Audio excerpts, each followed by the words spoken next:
Pahangin time. Hello po, dito po kami ngayon sa aming likuran ng bahay po. Dito po sa Maynyugan. Ayan po yung kapatid ko at saka yung anak niya. Tapos ito namang isa ay Apo namin. na.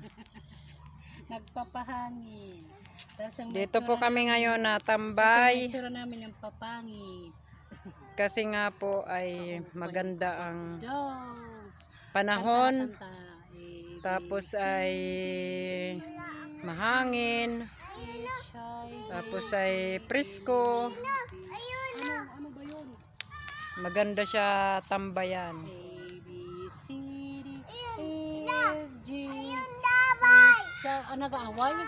Opo. Ako, sawayin mo.